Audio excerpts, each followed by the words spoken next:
എങ്ങനെയാണ് ഓരോ ആളുകളെ എടുക്കുന്നത്? ഇപ്പം എല്ലാവർക്കുള്ള സംശയമാണ്, ഞാൻ പലതും പറഞ്ഞു കേട്ടിട്ടുണ്ട്.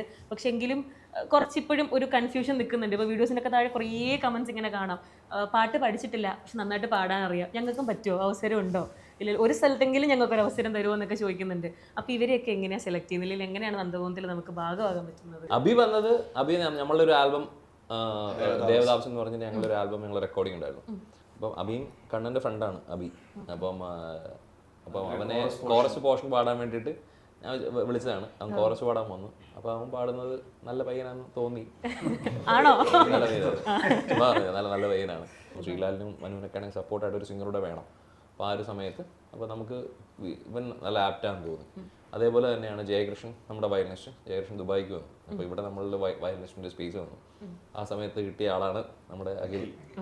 കുറേ പേര് വന്നിട്ടുണ്ടായിരുന്നു ആ സമയത്ത്. പക്ഷെ നമുക്കിവിടെ നമ്മുടെ ടീമിലും കൂടെ ഒന്ന് ജെല്ലാണ്. നമുക്ക് ഈ പാട്ട് അല്ലെങ്കിൽ എക്സ്ട്രീം ടാലന്റഡ് ആയിട്ട് മാത്രം കാര്യമില്ല, നമുക്ക് ആ ഒരു ജെല്ലൂടാണ് അതിൻ്റെ അത്. ഇപ്പൊ പുതിയ ഒരാൾക്ക് വരണം എന്ന് ആഗ്രഹം ഉണ്ടെങ്കിൽ എന്തെങ്കിലും വഴിയുണ്ടോ? നിങ്ങൾ ഡയറക്റ്റ് കണക്ട് ചെയ്യാനാണോ, അങ്ങനെ എന്തെങ്കിലും വേറെ വഴിയുണ്ടോ? ഞങ്ങൾ കണക്ട് ചെയ്തോളാം. നിങ്ങൾ കണക്ട് ചെയ്ത് കണ്ടുപിടിച്ചോളാം. ഓക്കെ, മനസ്സിലായി. അവർക്ക് അയക്കാം. ഞങ്ങൾ എൻ്റെ ഇപ്പം ഒത്തിരി പാട്ടുകാർ എനിക്ക് റെഫറൻസ് അയച്ചേക്കുന്നതിനെല്ലാം എൻ്റെ സിംഗർ എന്നുള്ള ഞാൻ ഒരു പേരും അവരുടെ സിംഗർ എന്ന് പറഞ്ഞ് ഞാൻ സേവ് ചെയ്തിട്ടുണ്ട്. എന്നാണോ ഒരു ആവശ്യം വരുന്നത് അപ്പോൾ നമ്മൾ അതിൻ്റെ റൈറ്റ് ആയാലെ അങ്ങോട്ട് കോൺടാക്ട് ചെയ്തോളാം.